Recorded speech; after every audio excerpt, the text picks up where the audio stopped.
Oh, luck, Jenny. because it is such a pleasure for me to welcome and introduce Noʻu Revilla. We're just so grateful that she can spend her time with us. So let me give her introduction. Noʻu Revilla is an Oiwi poet, performer, and educator. Born and raised with the Lili Lehua Reign of Waiahu on the island of Maui, she currently lives and loves with the Lili Lehua Reign of Palolo Valley on Oahu. Her debut book of poetry, Ask the Brindled, was selected as a winner of the 2021 National Poetry Series. She has performed and facilitated workshops throughout Hawaii and abroad.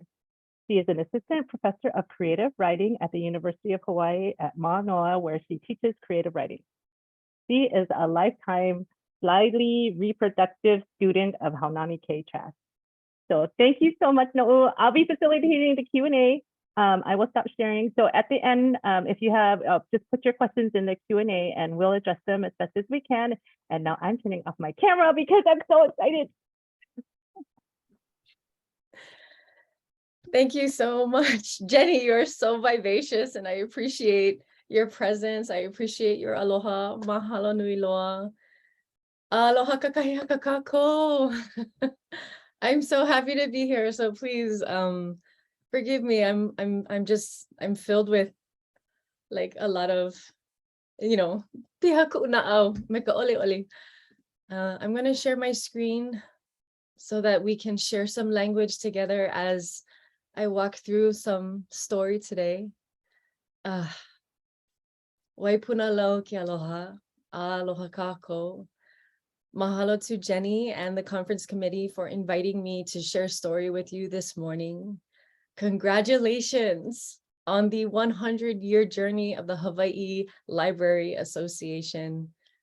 Mahalo to all of you for your enduring faith in public access to a diverse range of knowledge and perspectives.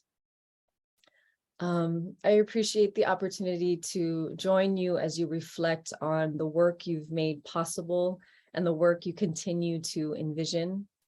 While I am a lover of libraries and a forever student of librarians, I myself am not a librarian. Today, I enter this conversation through a struggle for language, specifically the struggle for language through poetry. This is how I reach for you. Huli kalima lalo. Turn my hands down to the page as if it were lepo. Press story like seeds into the clay floor of Palolo Valley. Let them bake in the sun. A bridge forming between us. He Hawaii'o. I am an Oiwi poet. I am an Aloha Aina poet who is also gay, feminist, sex positive, and a survivor. In other words, if I was a book, I'd be banned. According to PEN America's report on rising school book bans in the United States, a report last updated in September of this year, more than 1,500 book titles have been affected by censorship. Bans occurred in 138 school districts in 32 states, which represent more than 5,000 schools with a combined enrollment of nearly 4 million students. These numbers, of course, represent document cases reported directly to PEN America. So there are certainly additional bans that are not reflected by this data. Whether through legislative proposals or direct school district or board actions, majority of book bans today target literature authored by and about LGBTQ+ people and communities of color. And these literatures directly address issues of race, sexuality, gender, and different forms of survivance. And I can't help but think, what will happen to my book Ask the brindled in this movement to censor literature. Ask the brindled addresses queer desire and intergenerational cycles of violence and healing between OEV women. Please, let me show you. The first poem I share with you today appears in the first section of my book and is entitled, Welcome to the Gut House. Outside a door in East Maui, a brindled dog sits. No cars drive the dirt road. No child appears with food to share or ask for. There is only inside today. A telephone cries, and to each caller, a grandmother chirps, "Aloha, God bless you." In a corner bedroom, a girl is kept in bed, surrounded by mosquito nets and women who take turns binding her wound. Miles of violence in their eyes, they know how to speed through marrow. They know scars and stars. Two things a woman should never count in relation to her body. The number of names, maybe, wired around her stomach, the number of stomachs opened like doors and not so much cleaned as cleaned of secrets. Yes, there is something better than the heart, a whirring scent deep in the body, like a girl in a house. You are finally home. No glorified organ, no heroic heart, only guts, viscera. Ask any Hawaiian. Drive the dirt road, follow my grandmother's voice, she will bless you. My aunties and cousins, their long fingers pinned to the walls, they point the way to a corner bedroom. This poem. My sister is closing the mosquito net. I am pooling in a bed of gauze. New versions of the Bible will use the word heart. Ask any of us where it really hurts. Even my grandma, God bless you. Ask the brindled dog guarding my stomach.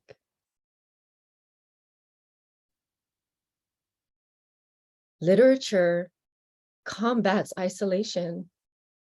Literature teaches us how to navigate complexity with critical thinking. Literature reminds each and every one of us that we are not alone. To deny and demonize the lived experiences and wisdom of women, Black, Indigenous, people of color, and queer communities is a kind of violence. To stop discussions about race, colonization, sexuality, and gender before they even begin stunts our capacity to embrace difference and make meaningful change happen. If I was a book, I would be banned. But to this I say, he a'ali'i ku makanimayau, a ohe nana e kulai. I am a wind resisting a'ali'i, and no gale can push me down. This is how I reach for you. Huli kalima lalo. Turn my hands down to the page as if it were lepo and believe in my roots, like I believe in you. Mahalo nui loa to the librarians in my past and future and daily life. Mahalo to each librarian who believed in me. Mahalo to Keali'i Mackenzie, Kapena Shim, Joy Enomoto, Mahalo to Jody Matos for visiting my creative writing class in spring 2022 and collaborating with us in our study of poetics of water and power. My students and I assembled a class zine of erasure poems that protested the poisoning of our waters at Kapukaki. For this work, Jody customized a library guide that inspired my students to reach deeper into history, into ongoing conversations with their communities. Our zine, which was entitled Olai Kawai, would not have been possible without you, Jody. Mahalo.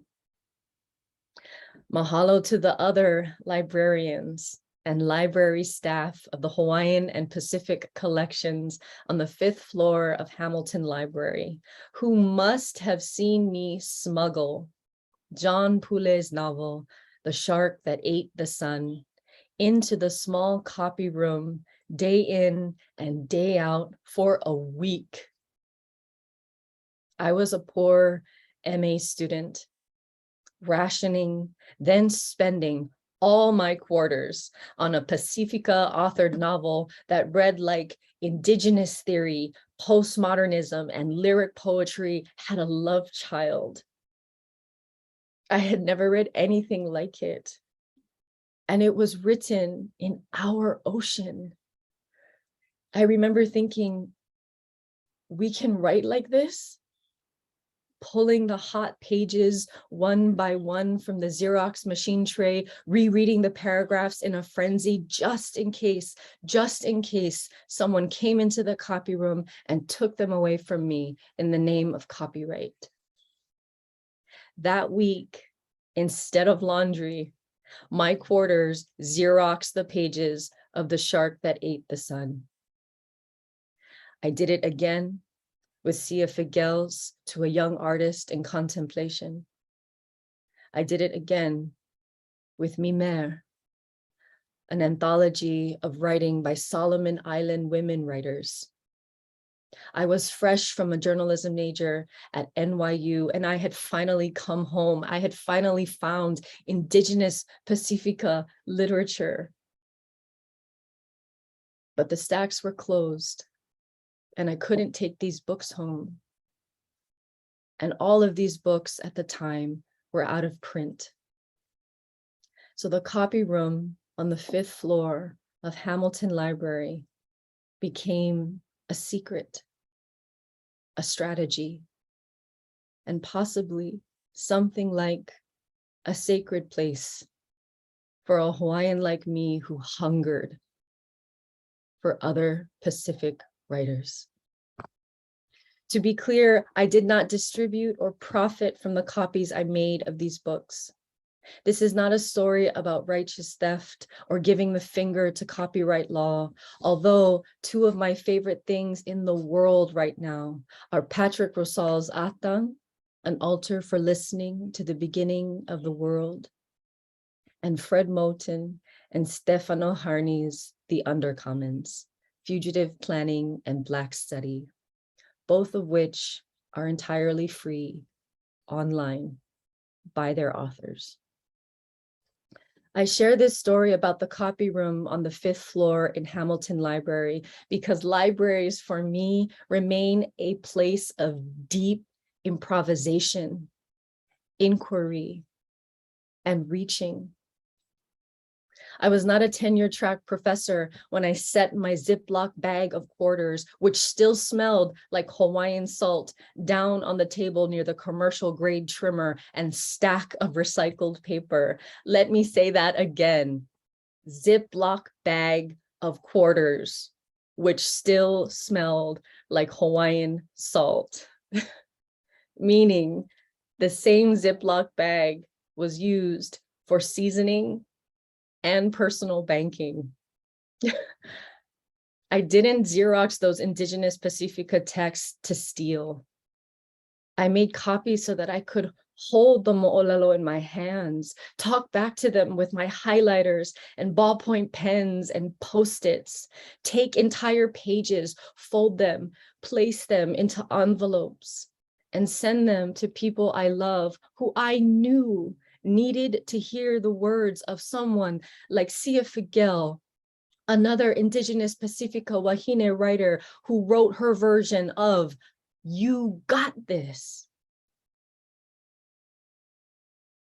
This is how I reach for you. Huli kalima ilalo. Turn my hands down to the page as if it were lepo, and grow you an alphabet of strategy and care. Mahalo to the Kahului Public Library. I was born and raised on the island of Maui. And although there weren't many books in my house, my mother made sure to take me to the library on a regular basis. I remember the ritual very clearly. We'd pass the turn into Ka'ahumanu Shopping Center. We'd round the corner near the Dairy Queen and the video rental store, and I just know we were minutes away. I remember the wide concrete path toward the library. I remember the suck of the automatic doors. That there was the cue. It was the music. It was the 5, 6, 7, 8 of entering a whole other world. The suck of the automatic doors was my signal to the brown girl shapeshifter inside me to turn on. Why call my younger self a shapeshifter? In the threshold between library and not library, I readied my body for expansion, to fit all the letters and words and sentences and stories as much as I could read in the time my mom dropped me off to the time she picked me up. Wouldn't a 7-year-old have to shapeshift to take all that wonder in? A wonder rooted in what Lucille Clifton calls the unfenced is. Libraries are an undeniable part of my creative DNA. And these undeniably erotic moments where my body is active and alert, the sudden chill of AC as you enter a library, the heat of a Xerox machine, the crinkle of pages, they operate at a cellular level for me. So of course, the library is an erotic space. Anyone who says otherwise has not read their Audre Lorde. Audre Lorde, we remember, is not only the Black lesbian warrior poet we know her to be through books like The Black Unicorn and the Cancer Journals. Audre Lorde was also a former librarian, earning her master's degree in library science from Columbia University in 1961. She worked in New York libraries between 1955 and 1968. How do other people find their way to libraries? And how do these pathways in 2022 relate to the pathways through information today? How do we continue to cultivate wonder?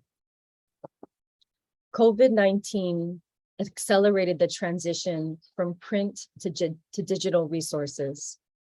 As a teacher of creative writing and literature, I join you in what can sometimes feel like a storm of a question. How do we compete with content aggregators like Netflix, who offer personalized digital experiences? Again, how do we cultivate wonder? In the English department, in the English department at UH Manoa, Creative writing faculty like myself organize a reading series entitled Words at Manoa. To energize the return to in-person events, we are experimenting with different approaches to building a memorable experience. One important experiment that we're playing with right now is custom playlists. We ask each visiting writer to curate a playlist of songs that reflect the work they share in their reading. The playlist can include songs that they actually listened to as they drafted and revised content, or songs that they believe set the right mood for readers as they experience the content. For each playlist, a QR code is made, then placed throughout the reading venue. Audience members can then use their smartphone to access the QR code and listen to the writer's selection of songs, which becomes another way to engage the writer's work. What are some of your favorite books in your library? If you had to make a playlist that set the mood for readers to enter and experience that book, what songs would you include? Where in your library could you place QR codes for your community to find secret or maybe not so secret playlists that activate specific texts? Importantly, who is your community? And who are you reaching for? What kinds of public art projects activate readers in your neighborhoods? Have you ever commissioned an Oiwi artist like Huli to do a mural at your library? Do you offer or have you ever improvised studio spaces for writers or artist collectives? Is there a room you can turn into a cooking space for people to brew coffee and make sandwiches and stay longer in the library? How does poetry take on new life every April during National Poetry Month in your library? Are the works of Oiwi and local poets displayed? Are Oiwi and local poets featured in literary events in the library to celebrate National Poetry Month? Huli kalima I lalo is an olelo no'eau, or poetical saying that tells us to turn our hands down. When our hands are down, they are working. They are creating. They are stewarding what's right in front of us. It is the work of going down and down, as Seamus Heaney writes, down and down for the good turf, digging. Hands planted in Aina are not hands turned up, waiting for something to happen.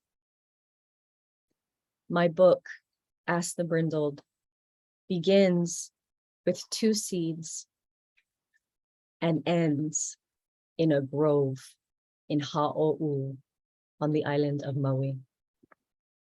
If we believe our stories are worth protecting, if we believe ourselves to be worthy protectors, we make our own path to freedom. In Olelo, Hawaii, the word ea carries one of our expressions of freedom. Ea can denote breath, rising, and liberation, separately and all at once. In Ask the Brindled, I tried to write a path to a future in which my nieces would feel safe and brave. I would like to share that poem with you today.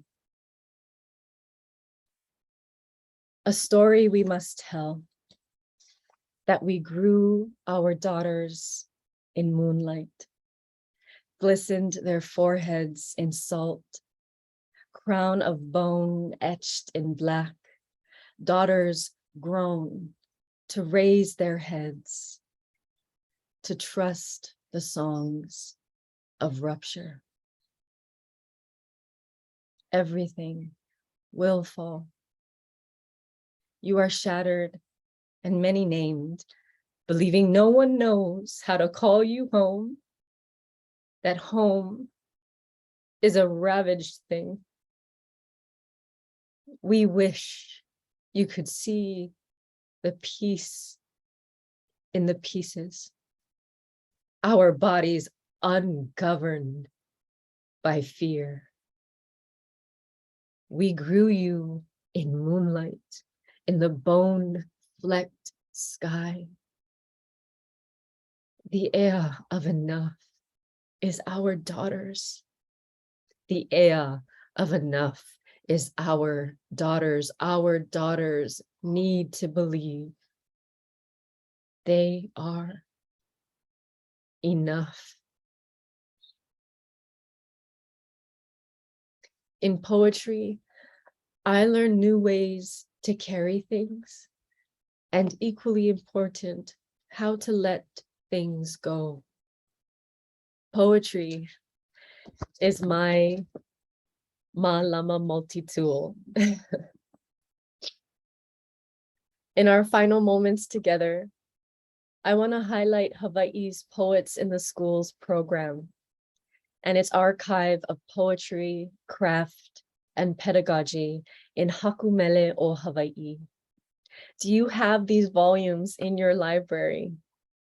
I was lucky to find them years ago in the Hawaiian collection at Hamilton Library at UH Manoa.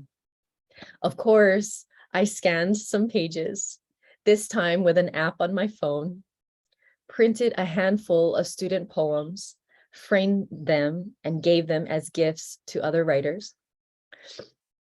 I have also featured some of these student poems from Hakumele o Hawaii as epigraphs in my syllabi for creative writing courses ranging from undergraduate workshops to graduate seminars.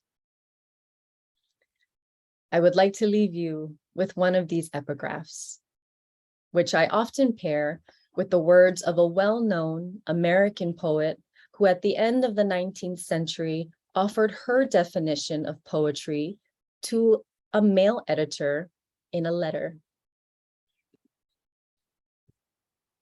If I read a book and it makes my whole body so cold, no fire can ever warm me, I know that it is poetry. If I feel physically as if the top of my head were taken off, I know that is poetry. Emily Dickinson. As vivid as this definition of poetry is, I much prefer the following line from Dawn Ishii, who at the time her work was published in Hakumele o Hawaii, was a 6th grader at Kapi'olani Elementary School. My brain exploded into poem. Mahalo, Dawn, for your Aina-based intelligence. Mahalo to the Poets in the Schools program and to every poet who facilitated these workshops in ways that prioritized students and the connections they made between place and body. We do not have to go far for inspiration. Our Aina, our ancestral knowledges, our lived experiences are valid sources of inspiration. Our stories are worth writing. Our stories are worth studying. And our stories are worth caring for in the different houses of knowledge represented by all of you here. This is how we grow the future we want. Huli kalima lalo. Remember, we are worth reaching for. Mahalo nui loa. Mahalo, mahalo, mahalo. Thank you so much for sharing your artistry and your words. I'm so moved, No'u. It's so beautiful. And I see all the hearts. And I know that they're coming from everybody's hearts. I was moved to tears. And I'm just so happy that you could spend your time with us and share how libraries were part of your life and throughout it all. And oh, I'm like almost speechless, but I can't be speechless because I'm supposed to facilitate this Q&A. Thank you, Jenny. I'm sorry. I think my audio or video must have cut out at certain points. I'm sorry for that. No, I could hear you totally. There was never interruption of your audio, and the 21st century technology, like what is that even? But we can hear you clearly, and your words are so beautiful and you're so meaningful to us. Oh, good. And other people are saying we can hear you. Yes. Thank you. So, folks, thank you. We have this wonderful time. We have a little more time with Noʻu. So if you want to share your thoughts and any questions, I see one is, where can I buy your book, or how can I best support you in the continuation of your amazing art? And yes. So would you mind? I know milkweed, but go. You answer. I'll be. Kylie, mahalo for your question. I really appreciate you for coming and for this interest in the book. Ask the Brindled is available in the shop in Kaimuki, which is a local bookstore, in all local bookstores here on the island, but you can also get it through Milkweed, my publisher. Support independent publishers. If you're a fan of Jeff Bezos, you can also get it that way. But supporting independent publishers is really important, and Milkweed is amazing, and they have really taken care of me as a writer. They believe in the work of Indigenous writers. Braiding Sweetgrass comes out of Milkweed. If you've read that book, it's also amazing. So yeah, thank you. But also support local bookstores. I love that. Yeah, support local bookstores. We are all about that. Let's see, is there anything else? Wait, I see. Oh, your poems are so moving. Thank you, Ken. He's one of our grad students. Oh, Jerry says, I know my students would love to hear you reading your poetry. Do you have any video online that I can share with them? We are in Maui. Hey, Maui no ko'oi. Yes, Gary, if you go to my website, I have links to different virtual readings that I've done, and also virtual conversations. I recently had the privilege of sitting down with Julian Agan, who is a Chamorro attorney, activist, and writer, and his book of essays and speeches was recently republished, and it's a gorgeous book, and we had a beautiful conversation. That's lovely. Well, and then that kind of flows into this next question from Tamara. Any future readings at public libraries? I hope so. Not on the schedule yet, but I absolutely hope so. I don't know if you could tell, but I love public library. I love them too. Yeah. Yes, we could. Yes, that was so sweet. I know the whoosh when you the whoosh. Yes. Yes. That was my cue. That was my cue. Like, let's turn on. Let's go. That would be great. Oh, it was so meaningful. I think we all resonated. Oh, Andrew, he's our one of our graduate school faculty. What else do you think local librarians can and should do to promote such awesome creative writing as you are doing? And what are your dreams of that partnership, if you care to share? Thank you, Andrew, for this question. Mahalo. The first thing that comes to mind is because I really appreciate when artists and libraries and schools can get together. So I just finished teaching a unit on ekphrastic poetry, which is poetry that responds to art. And I think it would be really amazing to get a bunch of OEV local artists and poets together to kind of collaborate, and then you could display the visual art that the visual artists create alongside the poems that get done in response, and then maybe an event where it's like a talk story or a reading, but also to have students come into the library, look at the visual art, look at the ekphrastic poem, and they can actually write in response to either the visual art or the poem. And that way it's this even larger conversation that's happening between the artists in the community, the library, and students. Yeah, yeah. I love that vision, and it's so inclusive of all the different voices in artistry and all the visual art and words and students and becoming part of that conversation of growing and actually growing art in students. Always a fan. Always a fan. I love that. That's a great vision. Let's make it happen, Andrew. Well, we have one more minute left. If anyone else has any further comments they want to share or emojis. Thank you for all the emojis. I really appreciate it. It's kind of lonely in the webinar room. It is totally lonely in the webinar room. And then I'm like, oh, but your words were so meaningful to us. And we're so happy that you could spend time with us. And your work is meaningful to all of our libraries and librarian colleagues. And we're just so, so, so thankful for your time. And we'll be in touch if you have any questions for libraries of how we can support you. And I know that we're just also very thrilled and grateful and full of gratitude for your sharing your artistry with us. Noʻu, thank you so much. Oh, something came in. Sorry, we could do it.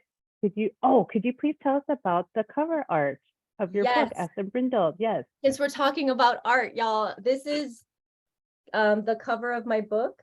And the cover artist is also the wahine who's featured on the cover. Her name is Jocelyn Ng. She's an queer OEV multi-dimensional artist. So she does transformation body art, she does poetry, she does performance, she does installations, she does everything. She's one of my best friends, and we've been collaborating for years. But this was one of her transformations, and please look her up. She's an incredible artist. And yeah, that's wonderful. Thank you so much. I will make sure we'll have her name out too to all of our attendees so they know.